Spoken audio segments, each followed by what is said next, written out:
Akhirnya, suara yang kita tunggu-tunggu itu datang juga. Bukan dari pelatih, bukan dari analis, tapi dari seorang pemain timnas Indonesia itu sendiri. Seorang anak muda, pemain lokal, pemain paling jujur yang berani berbicara apa adanya.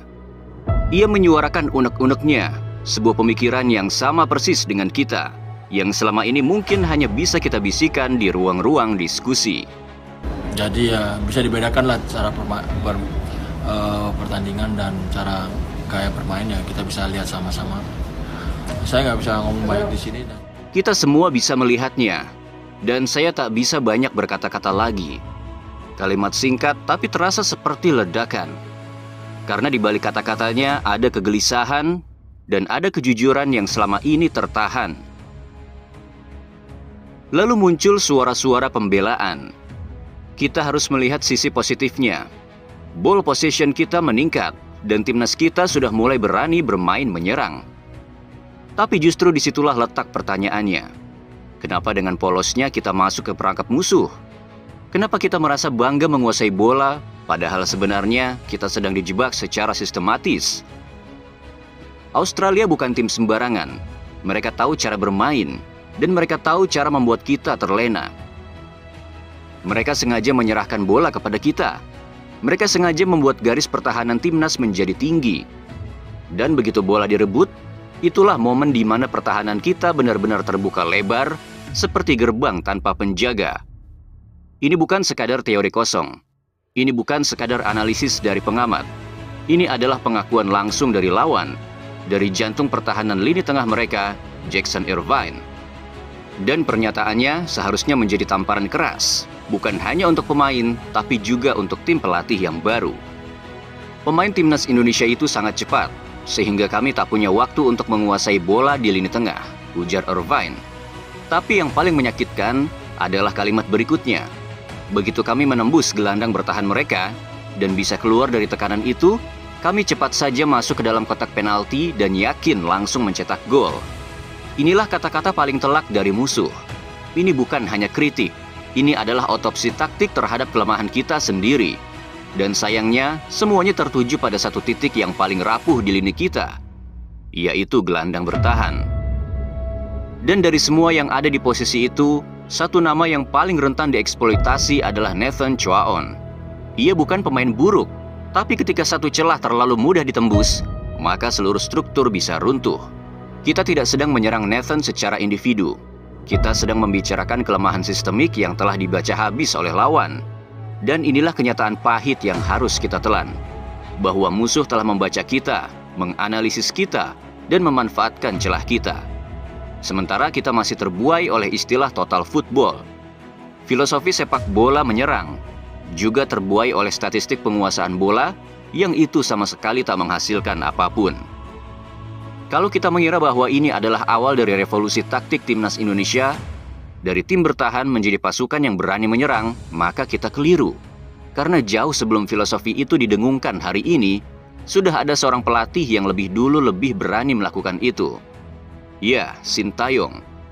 Banyak yang bilang di era Sintayong, timnas Indonesia terlalu bertahan. Tapi sesungguhnya, Sintayong bukan tak mau menyerang. Dia sudah menghitung dengan sangat matang apa risiko dan apa harga yang harus dibayar ketika sebuah tim berani keluar menyerang saat melawan tim sekelas Australia. Itu sudah Sintayong pertontonkan pada kita semua di panggung besar di Piala Asia 2023. Saat babak knockout mempertemukan Garuda dengan sang raksasa Australia. Di sanalah Sintayong menunjukkan keberaniannya. Sintayong seperti mencoba menunjukkan kepada kita bahwa dengan komposisi tim semacam ini, saya bisa membuat timnas Indonesia bermain menyerang. Dan benar saja hari itu, Garuda terbang dengan sayap menyerang. Dengan struktur, dengan keberanian, dan dengan kejutan taktik yang luar biasa.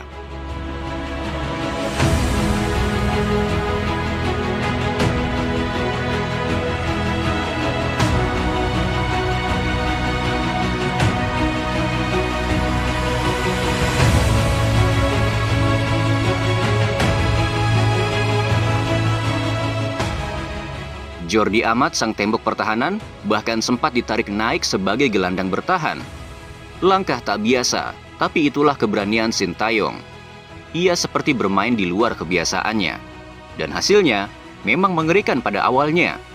Bahkan di babak pertama kita mendominasi permainan dan Australia hanya mampu menciptakan satu tembakan on target. Namun disitulah terletak harga yang harus dibayar. Karena setiap keberanian selalu datang dengan risiko. Dan saat kita memutuskan untuk menyerang Australia, maka kita pun harus siap menerima konsekuensinya. Sintayong sudah lebih dulu melalui jalan berduri itu. Ia pernah berdiri di titik yang sama, titik di mana keberanian menyerang dibayar mahal dengan kehancuran di lini belakang. Karena yang dihadapi bukan tim biasa. Ini Australia, tim dengan efektivitas mematikan. Tim yang tak bisa diberi ruang barang 1 detik saja. Tim yang akan menghukum setiap pemain yang keluar dari posisinya, seolah berkata, 1 kesalahan kecil, 1 gol untuk kami. Dan benar saja, 4 gol berhasil mereka lesatkan ke gawang seorang Hernando Ari. Saat itu, Sintayong belajar hal yang tak diajarkan dalam buku taktik, bahwa hasrat menyerang tanpa kalkulasi yang tepat bisa berujung malapetaka. Ia menyadari terkadang yang dibutuhkan bukan keberanian membabi buta, melainkan kerendahan hati untuk mengakui kita belum siap bermain seperti itu. Dan dari situlah Sintayong tumbuh menjadi pelatih yang lebih bijak, lebih matang, dan lebih memahami filosofi sepak bola sejati. Maka ketika momen balas dendam datang, saat Indonesia menjamu Australia di GBK dalam leg pertama kualifikasi Piala Dunia, Sintayong tak lagi terbuai dengan wacana bermain cantik atau penguasaan bola. Ia masa bodoh, tak peduli dengan statistik, tak peduli dengan komentar luar. Ia hanya tahu satu hal, yang penting adalah menjaga gawang tetap utuh. Ia membiarkan Australia memegang bola hingga 64% ball possession. Biarkan saja. Ia membiarkan mereka menekan dari segala sisi. Bahkan Australia sampai menguji kita dengan 15 tendangan sudut. Iya, 15. Dan ingat, itu berarti 15 peluang untuk seorang Harry Souttar, raksasa setinggi 2 meter lebih, yang menjadi mimpi buruk di setiap set piece. Tapi di sanalah justru kita melihat kejeniusan Sintayong. Ia tahu persis kapasitas pasukannya. Ia paham bagaimana memaksimalkan pertahanan, bukan dengan gaya tapi dengan kecerdasan. Ia menempatkan Jay Itzes sebagai komandan pertahanan, dan Jay menjelma menjadi benteng yang tak tergoyahkan. Setiap bola mati, setiap crossing, setiap duel udara, semua dijinakkan oleh sang jenderal yang satu ini.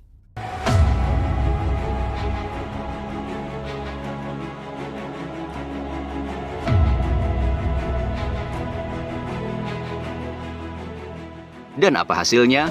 Australia pulang dengan tangan hampa. Tak satu pun gol bisa mereka ciptakan. Tak satu pun celah bisa mereka manfaatkan. Inilah sepak bola yang sebenarnya. Sepak bola yang bukan soal pamer statistik, tapi soal bagaimana bertahan dengan harga diri. Dan membungkam raksasa dengan kecerdasan taktis yang luar biasa. Dan tampaknya federasi telah melupakan satu hal penting. Satu bagian terakhir, sebuah potongan puzzle yang hampir saja disempurnakan oleh Sintayong. Ya, Sintayong hanya butuh satu kuping terakhir untuk menyelesaikan mahakarya yang telah ia bangun sejak lama di Timnas Indonesia. Satu kuping itu adalah striker, satu ujung tombak yang akan menjadi penyempurna dari revolusi yang nyaris sempurna. Ia sudah membangun pondasi yang begitu kokoh. Ia sudah merancang arsitektur pertahanan yang megah. Dan lihatlah komposisinya. Di bawah Mister Gawang berdiri Marten Pas, tembok terakhir yang tak mudah dijebol. Di depannya berdiri tegak 3 tembok baja sejajar. Justin Hübner, Rizky Ridho, dan El Capitano Jay Itzes. Di kanan ada Sandy Walsh, si petarung sejati yang selalu setia membela Panji Garuda. Di kiri ada Kelvin Verdonk, si pendiam yang tak pernah kenal dengan arti lelah. Di lini tengah berdiri Tom Haye dan Ivar Jenner. Duet dua maestro yang memegang kendali tempo permainan bak orkestra megah. Semua sudah lengkap, semua sudah solid. Tinggal satu saja. Seorang pemecah kebuntuan, sang predator di depan gawang. Dan ketika Ole Romani datang dan mencetak gol, Sintayong hanya bisa menyaksikan ribuan kilometer jauhnya di luar stadion dengan sorot mata kagum, dengan gestur yang tak bisa ia sembunyikan. Mungkin di lubuk hatinya ia berbisik, andai saja di eraku pemain ini sudah datang lebih awal, andai saja aku masih memegang komando. Karena ia tahu dengan puzzle yang lengkap, dengan pemain selevel Ole Romani dalam sistem yang sudah ia rancang sejak awal, timnas Indonesia bisa saja terbang lebih tinggi dari yang pernah dibayangkan. Mungkin sejarah akan berubah. Mungkin mimpi itu akan lebih cepat terwujud.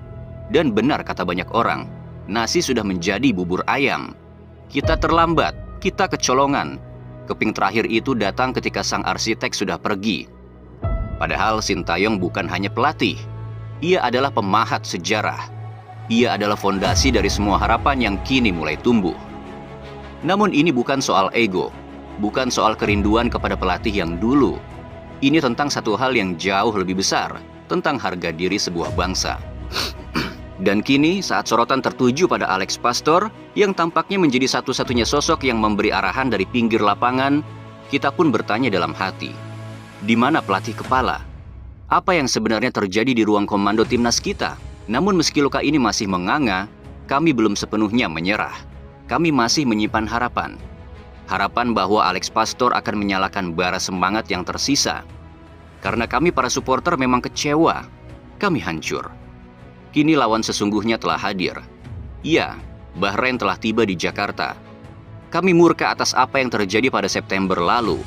Tapi satu hal yang tak pernah padam dalam hati kami tidak mau membiarkan mereka berselebrasi di tanah kami sendiri. Kami tidak ingin melihat Stadion GBK menjadi panggung perayaan mereka. Kami tidak ikhlas, kami sungguh tak rela.